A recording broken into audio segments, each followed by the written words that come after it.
我的蜜月旅行竟然被家里的冰箱破坏了。这事儿说出来，谁能相信？出发的那个早上，刚打到车的时候，小松就有些魂不守舍。他附着我的耳朵问：“那个，你有没有看到我关冰箱门啊？”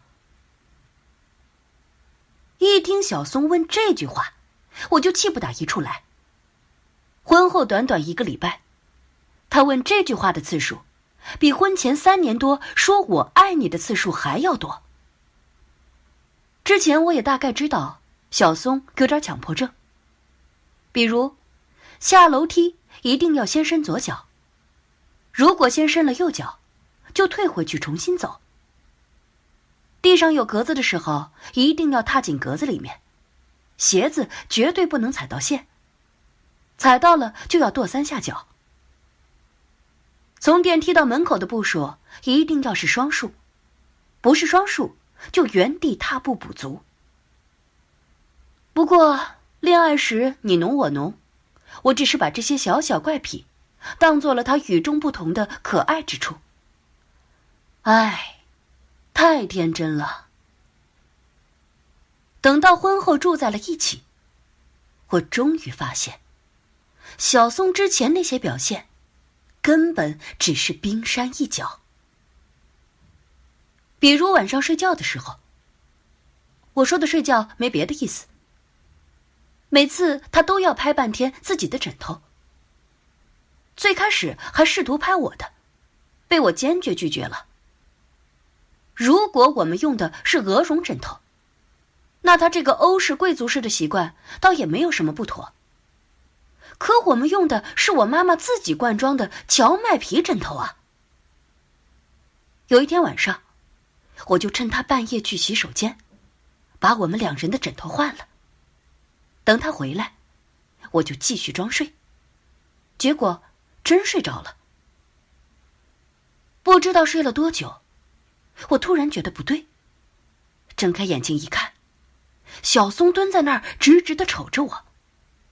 见我醒了，他可怜巴巴地问：“能把我的枕头还给我吗？”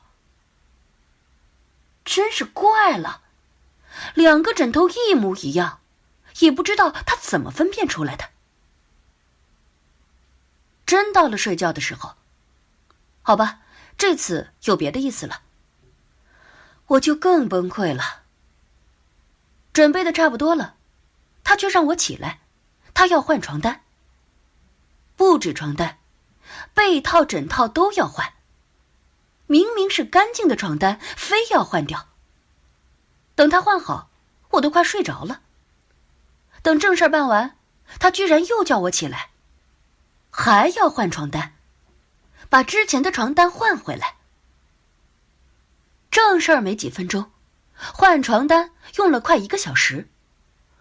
这么折腾了几次，我发现自己都有了禁欲系的气质了。继续说蜜月旅行吧。其实去的地方挺多，玩的也挺好。可是我明显的感觉到，小松心不在焉。他的兴高采烈，完全是为了附和我的兴高采烈。虽然没有皮笑肉不笑那么严重，可是只要我的视线不在他脸上，他就明显的心事重重。有了这种感觉，我的情绪也渐渐低落了。更不用提他时不时问我：“你帮我好好想想，冰箱门到底关好了没有？”我都怀疑他是不是存心找茬。冰箱门，谁会打开不关呢？就算真的没有关，里面不过放了些饮料水果，冷冻区不过是些水饺、扒鸡、冰淇淋。就算所有门都4敞大开，所有东西都坏掉，这些东西的总价值加起来有没有300块，我都很怀疑。如果要说费电，是啊，门没关肯定要多费点电。可是我们外出半个月，按满负荷算，1天50度电，够多了吧？也不过400块的电费。道理说了几百遍，可他依然问个不停。我真后悔，那天早上一直拦着他，没让他回去检查一下冰箱。看到他坐立不安，我当然也很心疼他。拦着他，其实我也有点赌气的意思吧。这一切跟我想象的婚姻生活一点也不一样。我是个超级不喜欢仪式感的人。上班这几年，连医院的早会我都很反感。我们护士长不止一次批评我，说我缺乏集体意识。我接受批评，然后屡教不改。整个护士组，我是年纪最小的，也是结婚最晚的。几年来，我早已被迫听了无数婚姻中的鸡毛蒜皮。可是，我的这些鸡毛蒜皮，简直难以说出口。跟冰箱较劲儿，太荒唐了。等我们旅行回来，到了家，他连衣服都来不及脱，马上冲过去检查冰箱。我也跟了过去。冰箱沉默地站在那里，4个门都关得紧紧的。小松的脸上终于露出了这10几天来最自然的笑。这毛病，我急切地想让他去治一治。强迫症到了这种程度，已经严重地影响我们的日常生活了。我已经咨询了我们院心理卫生科的王主任，他说有时间了可以带小松去评估一下。是把他骗过去，还是坦诚地告诉他？我想了很久都没有想好。旁敲侧击地问他，他却警惕得很。王主任说，不能来硬的，激起病人的逆反心理更麻烦。那天晚上，他又在拍枕头，啪啪啪的声音让我心烦意乱极了。我终于忍不住按住他的手。哎，我们医院那个王主任你知道吧？就是得了全国心理学论文1等奖的那个。他说你可能有点轻微的强迫症。其实啊，王主任说的是严重强迫症，再严重就成精神病了。他想见见你，跟你谈谈。没想到我还没说完，他就突然跳了起来，指着我问：刘文丽，你什么意思？你是说我有精神病？我被呛住了。认识他这3年多，连名带姓的叫我，这还是第一次。我一直以为小松是个很温柔的人，他总是叫我乖乖、小宝、小丽丽，不高兴的时候也顶多是喊我小刘同志，从来没这么恶声恶气地叫过我的名字，也没有拿手指对着我鼻尖说过话。我的眼泪一下子就滚下来了。小松慌了手脚，他连忙擦掉我的眼泪，一叠声的赔不是。我板住了脸不理他。他劝了半天，突然放开我的手，坐在地上不说话了。过了一会儿，我看到他的脸埋在膝盖上，肩膀一阵阵抖动。难道他在哭？丽丽，我不敢告诉你，可是我还是得告诉你。我被他那万念俱灰的语调弄得有点发毛。什么事啊？你别吓我啊！他突然抓住我的手，都把我弄疼了。你答应我，听我说完，也不要离开我，答应我。我说，我答应你，到底什么事啊？小松长长叹了一口气，就说了。那是他9岁的时候，夏天。那年月，冰箱还是个稀罕物。他们家买了冰箱，不是因为家里条件有多好，而是因为他爷爷有糖尿病，每天要打3次胰岛素。那时候还没有现在这种注射针，都是小药瓶，一瓶要用3天左右。打开了的药瓶必须低温保存，所以才买了一个绿色的双门小冰箱。不过这也方便了他。那个夏天，他总是提前晾好1大茶缸水。放学回到家，打开冰箱就咕咚咕咚一气儿喝完，别提多解渴了。还有冰镇西瓜，别提多甜了。他的小伙伴们在跟家长磨买冰棍的几毛钱的时候，他每天能吃3根妈妈做的加了白糖和绿豆的冰棍。他简直要喜欢死那个冰箱了。可就是这个冰箱，也给他带来了最痛苦的回忆。那几天，爸爸出差了，妈妈去了外地学习，家里只有他和爷爷2个人。已经3天了，爷爷做的饭虽然不好吃，可是没人限制他吃冰棍了。下午上学前，对门的同学李强强在门口喊他，他就从冰箱里拿了一大堆绿豆冰棍，再拿上自己冰镇过的水壶，匆匆忙忙出门了。晚上放了学，他跟李强强跑去游戏厅打街机，玩到了天黑才回家。一进门，他就看到爷爷趴在冰箱旁边，姿势诡异。冰箱的门敞开着，他赶紧跑过去扶起爷爷。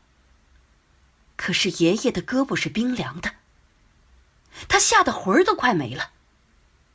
对门的李叔叔冲过来，赶紧把爷爷背去了医院。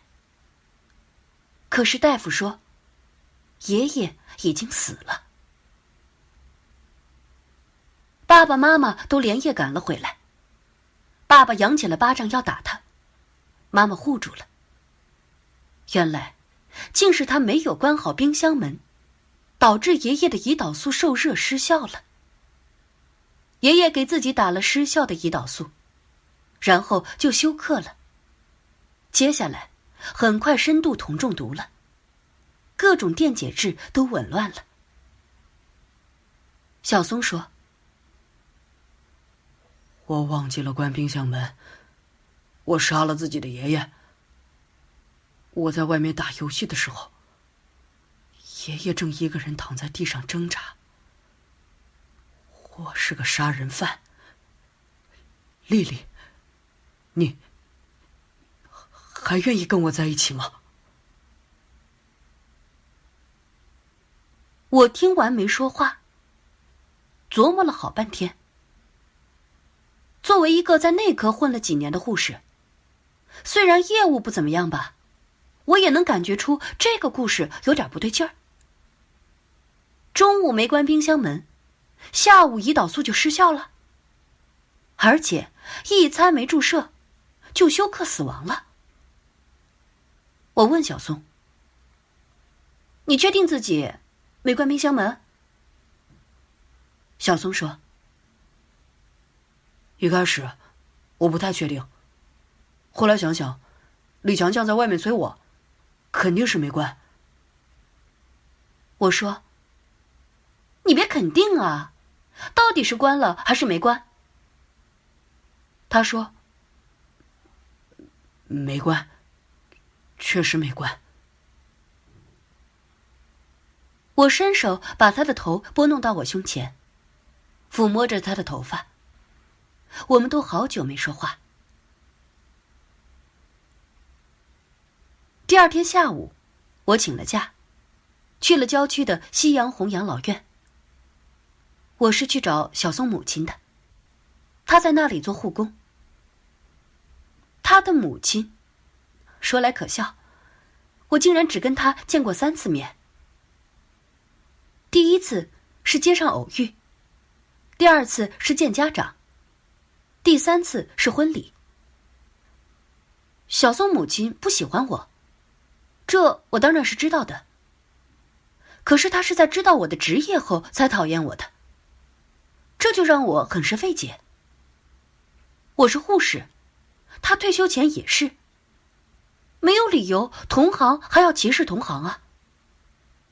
不过好在他常年住在养老院，跟我和小松的生活一点交集也没有。我找到了他，他正在洗桃子，用的是手术室器械护士的娴熟手法。拿着软毛刷，一只桃子洗了3分钟。我好像有点找到小松强迫症的遗传学证据了。等他发现了我，手里刚洗好的桃子啪的掉在了地上。他说：“我就知道你会来找我的。”我一时不知道该怎么称呼他。妈妈这2个字，只是在婚礼当天那种气氛下叫出口过一次。我咽了咽口水，还是别别扭扭的开了口：“妈妈，我……”他摆了摆手打断我：“不用叫我妈妈，听着别扭。小松告诉你电冰箱的事儿了。”我点点头。小丽，你爱小松吗？我再点点头。他叹了口气说：“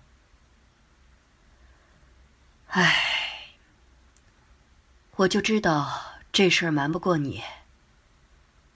唉，你是个好姑娘。当时我反对你们俩交往，就是怕有朝一日你会像这样来找我。”我的心一阵狂跳，难道我的猜测是对的？真的有隐情？他走在前面说：“去那边的小花园说吧，那儿清静。”我们在石桌前面对面坐下。坐下前，小松母亲还不忘帮我擦擦凳子。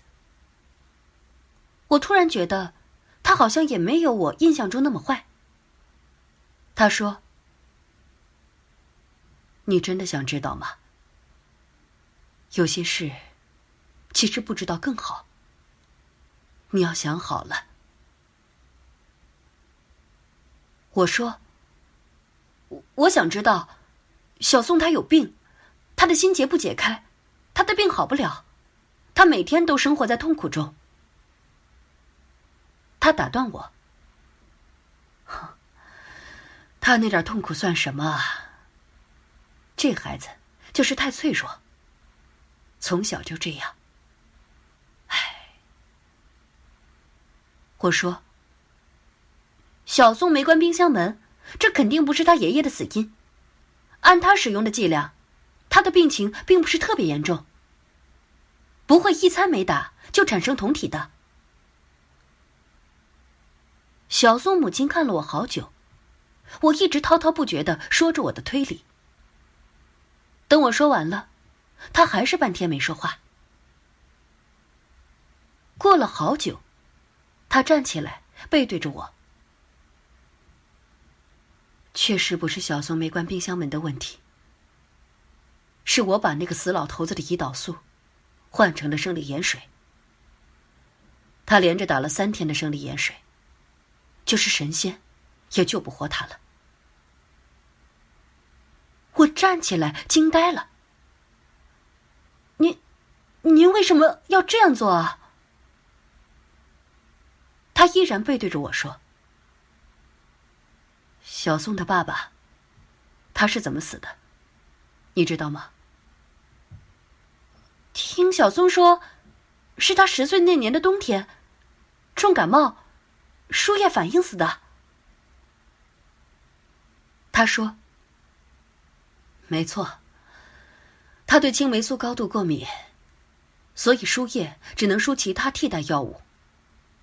我给他配药的时候，用的是从污物桶里捡出来的，配过青霉素的针管。”我绕到他面前，声嘶力竭地问：“您也杀了他？什么要这样做啊？原来，他早已泪流满面，可是声音还是那么镇定。他说：“因为他们那个家欠我的。小松他爸爸患有死精症，我们结婚5年了，到处看病，都治不好。后来有一天，他和他那个爹，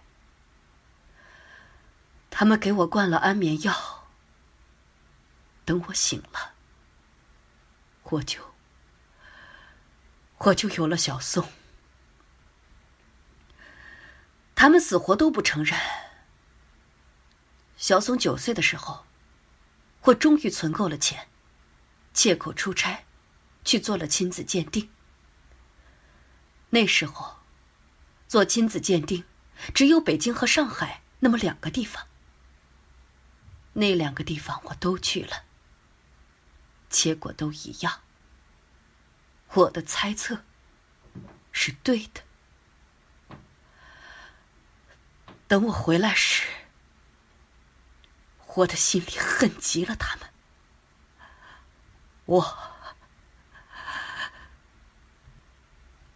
他说不下去了，站在那里瑟瑟发抖。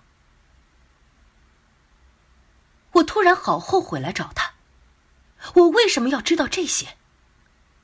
我问。可是，小松有什么错？为什么你要告诉小松，他害死了他的爷爷？你知道他有多后悔吗？当时情况很紧急，那个死老头子死的比我估计的还要早。我还在外地，没来得及把胰岛素的瓶子换走。情急之下，只好顺水推舟了。小松他爸爸一听是自己的儿子闯的祸，也就不闹着报警了。可是后来，他还是越来越怀疑这件事。没办法，我只有一了百了。没了爸爸，总比没了妈妈要好。孩子不能没有妈。我听他说完，感觉浑身又冰冷又僵硬。他问我：“你现在知道真相了，你要告诉小松吗？”我抬起头，感觉到眼泪滚了下来。我永远也不会告诉他。他突然放声大哭起来。我连告别也忘了，只是机械地往外走。失魂落魄地回到家，小松正在做饭，见到我一笑，献宝似的说：“看，我做了你最爱吃的炖猪蹄儿。哎，你下午班也不上，是不是又逛街去了？”他笑得那么好看，我突然觉得，这辈子就让他做一个神经兮兮的强迫症吧，也挺好。过了几天发了奖金，我买了一对很贵的鹅绒枕头给他。我们一起拍，拍的枕头又大又软，枕上去舒服极了。我还给家里的冰箱装了智能报警器，只要超过3分钟没有关上门，就会发出滴滴滴的声音。慢慢的，小松问我，冰箱门到底有没有关好的次数越来越少了。我相信总有一天，我会再也听不到这句话。毕竟，我们的生活才刚刚开始，我们还有整整1生的时间。我一点儿也不着急。